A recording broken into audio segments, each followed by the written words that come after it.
Quando eu caí em depressão profunda, eu não tinha quem procurar. E eu falei para minha esposa, não conte para ninguém. Porque para mim era uma vergonha. Nem a minha igreja sabia. Na mente da igreja eles achavam que eu estava viajando. Até que você sabe que a gente não aguenta. Minha esposa não aguentou e contou para uma amiga. E essa amiga morava lá em Israel. Mora até hoje. E ela comentou com o marido dela. E o marido dela, um grande amigo, ligou para minha esposa e disse, fale para ele que eu quero dar um presente. Ela entrou no quarto com o telefone e disse, não quero falar com ninguém. Fala, não quero. Ela botou no viva voz, ele dizendo, eu quero que você venha para Israel, eu vou te dar de presente uma passagem para você e para sua família. Aí todo mundo entrou no quarto e disse, vamos pai, vamos, é de graça. De graça até injeção na testa, né? E aí pela família eu fiz o sacrifício. E fui lá para Israel. Ele me hospedou num hotel chique, lá tudo é muito bonito. Só que eu não tinha vida. Meus olhos não brilhavam mais. A comida não tinha sabor. As cores não tinham beleza. O perfume não tinha cheiro. Isso é o resultado de quem está com depressão. Tudo perde o sentido. Elas insistiam para eu sair do quarto, diziam, não vou sair, podem ir vocês, para mim está bom, aqui dentro está bom, já estou em Jerusalém, está muito bom, aqui é a Terra Santa, quem sabe acontece um milagre. No segundo dia que eu estou lá, bateram a porta do quarto, 2 da tarde, a família tinha saído. Eu não queria abrir, mas a pessoa insistiu de um tanto. Eu tinha colocado aquele papel lá fora, não incomode. Eu falei, essa camareira é chata. Insistiu tanto que eu fui abrir a porta. Quando eu abri a porta, não era camareira, era um rabino messiânico. Um rabino que falava português. E ele era muito fofinho. Ele tinha uma barba, mas desse tamanho assim, branca, e ele ficava fazendo assim. Eu tive vontade de agarrar a barba dele umas 3 vezes. Ele era gordinho, um óculos assim, fundinho de garrafa. Ele usando aquela roupa toda preta, com aquele negocinho amarrado aqui do lado. Ele parecia o Papai Noel. É sério. Eu abri a porta e disse, pois não, disse, o senhor é Marco Feliciano? Disse, sim. Ele disse, eu fui contratado para vir aqui dar para o senhor uma brahá. Eu disse, brá o quê? Ele disse, uma brahá. Eu disse, o que é brahá? Uma oração. Eu falei, sério, sério, quem mandou? Ele pegou o nome, e quando ele era o meu amigo. Esse meu amigo é judeu. E ele falou, ele me contratou. Eu falei, contratou como? Ele me pagou $100 para eu vir aqui te abençoar. E eu preciso entrar, senão tenho que devolver o dinheiro para ele. Eu falei, tem certeza? Não dá para o senhor abençoar? Não, eu tenho que entrar. Aí foi uma loucura. Pergunte por quê. Quando eu abri a porta, eu não tinha olhado do lado esquerdo nem do lado direito, Wesley. Eu só vi o homem.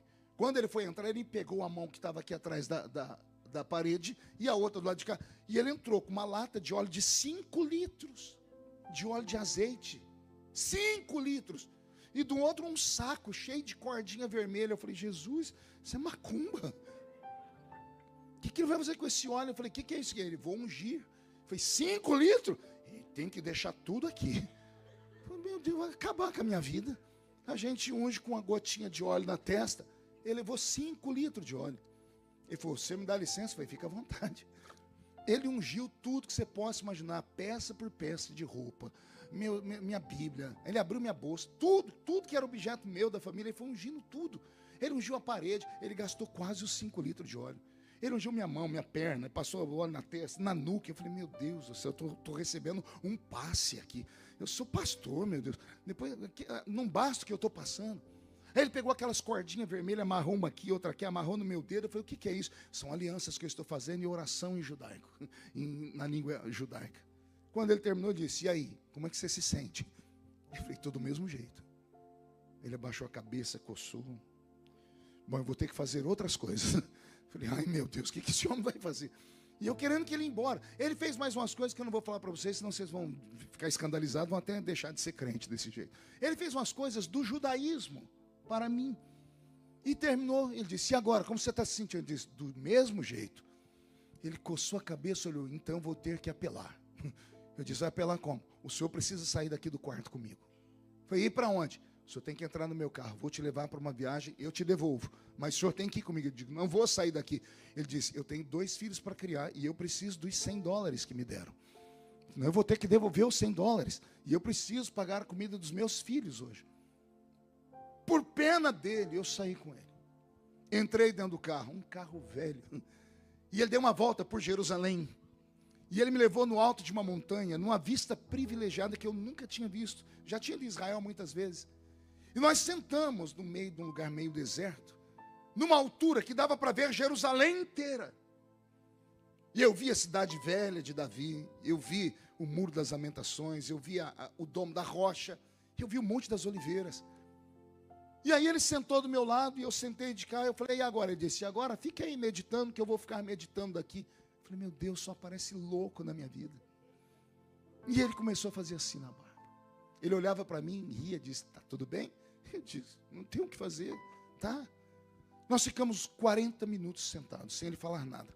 Daqui a pouco ele abriu a boca, Wesley, e falou assim, o senhor está com calor? Eu disse, o sol está estalando mamona, está me queimando todo. Ele disse, na hora do calor, o que o senhor tem vontade de fazer? Eu disse, beber água.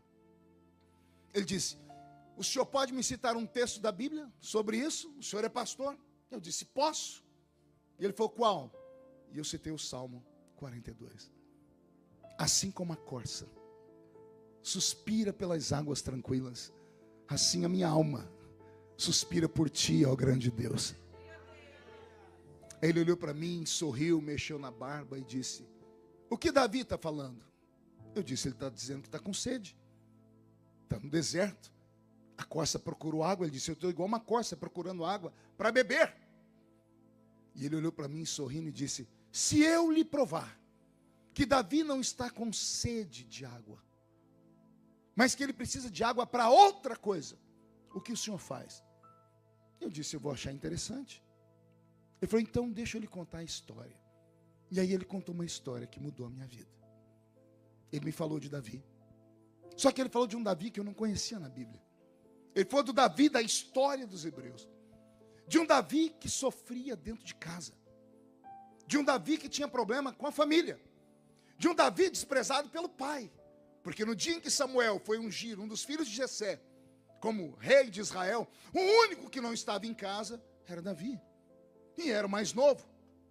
E ele não estava em casa por quê? Porque ele era todo diferente. Diferente na altura, diferente no cabelo, diferente na cor dos olhos. Era um rapaz de gentil aspecto. Havia uma série de coisas que faziam Davi se sentir um peixe fora d'água dentro de casa. E ele me disse, o sonho de Davi era ser aceito pelo pai.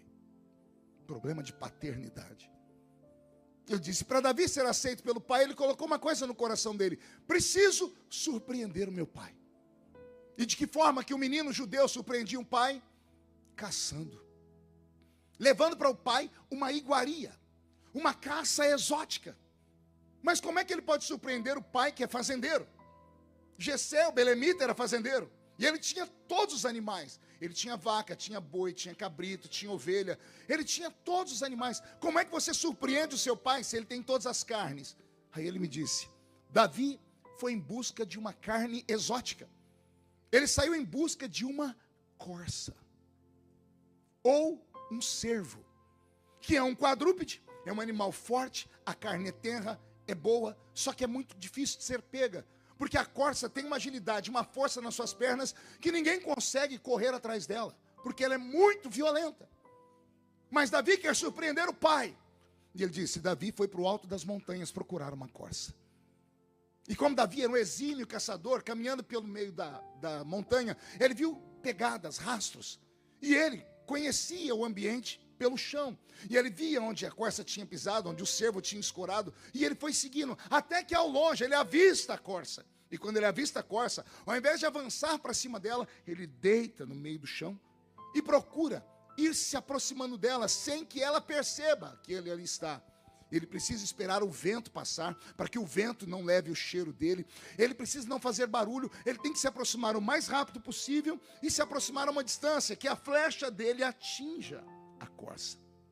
Porque se a corça perceber, ela dará um pinote e correrá numa distância que ele não vai alcançá-la. O rabino disse que enquanto Davi está fazendo isso, aparece um concorrente dele no meio da montanha, um leão. Não era um leão selvagem da selva, era um leão da montanha. O leão da montanha tem uma resistência incrível. Ele tem força, ele é mais forte do que a corça, ele é mais forte do que o cervo. Só que o cervo, a corça, é mais rápida do que o leão. Ele é mais ágil do que o leão. Só que o leão tem mais resistência do que a corça. E Davi sabe que não dá para brigar com o leão.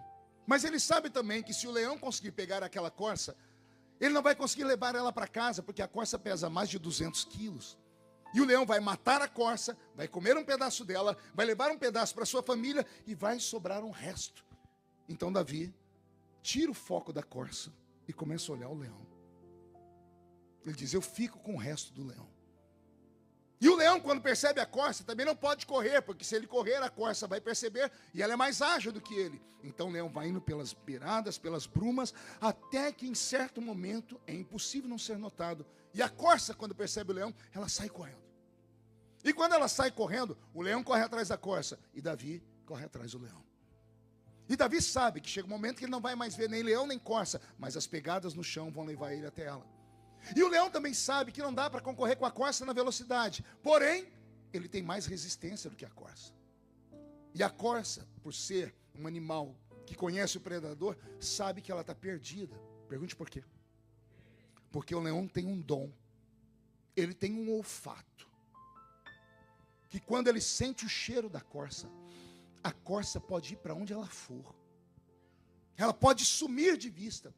O leão vai procurar ela como se tivesse ficado um rastro invisível. E por que ela transpira? Medo. A corça libera o cheiro do medo. Você sabia que alguns animais conseguem isso? Alguns animais sentem o cheiro do medo. Alguém aqui já teve a experiência de estar passando numa rua, aí você olha, tem aquela porcaria daquele chihuahua. Ele é do tamanho da sua mão, parece um rato. Aí você olha para ele, daqui a pouco ele começa a latir. Ele quer, você fala: meu Deus, olha o tamanho da criatura. E o pior, a gente sai de perto, porque aquele bichinho, quando morde, machuca. Por que é que esse chihuahua late pensando que é um pitbull? Porque ele sentiu o cheiro do medo. Cavalo sente o cheiro do medo. Sabia disso? Alguém aqui já foi da roça? É sério? Eu estou aqui em Londres e tem gente que morou na roça. Você já sentou no cavalo? Eu lembro que uma vez meu avô me colocou em cima de um cavalo. Aquilo não era um cavalo. Aquilo era um pangaré. Alguém lembra do desenho do Pica-Pau? Lembra do pé de pano? Era igualzinho aquilo. Só tinha barriga, o infeliz. Ele andava até encurvado de tanta barriga. Meu avô me colocou em cima daquela porcaria. E eu sentei, meu avô falou: cuidado, falou, pode deixar, avô, eu sou peão de boiadeiro. Oh, meu Deus. Esse cavalo começou a perceber que eu fiquei com medo. Ele se sentiu um manga larga. Um cavalo de raça. Ele saiu correndo e me jogou em cima de um pé de café. Eu me arrebentei todo. Lá veio meu avô e disse: ê, menino medroso. Eu falei: não é medo não, avô. Ele falou: até o cavalo sabe que você tem medo. Os antigos sabiam que cavalo sentia cheiro do medo.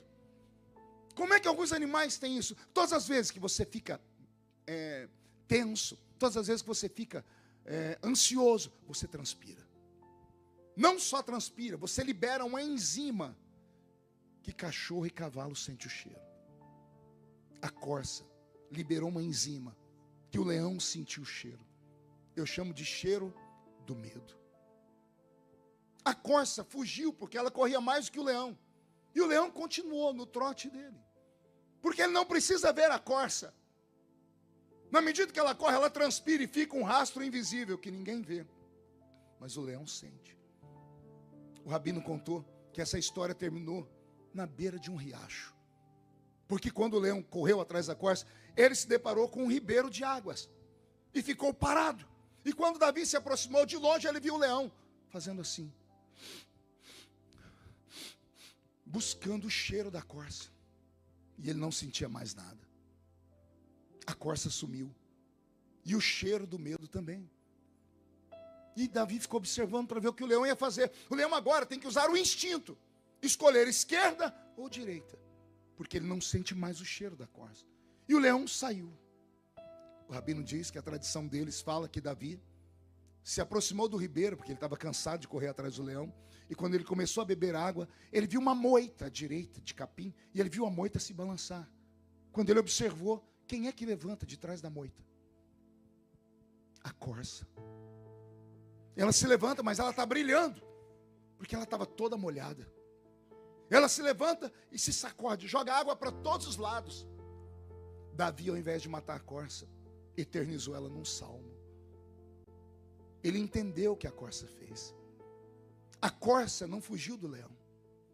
A corça procurou um lugar para se esconder. E ela não se escondeu atrás da moita só. Porque se ela tivesse corrido e ficado atrás da moita, o cheiro do medo levaria o leão até a moita. A corça saiu buscando águas. Não é porque ela queria beber água. Quando ela viu o ribeiro, ela entrou dentro do ribeiro. Ela mergulhou nas águas. Ela se afundou nas águas.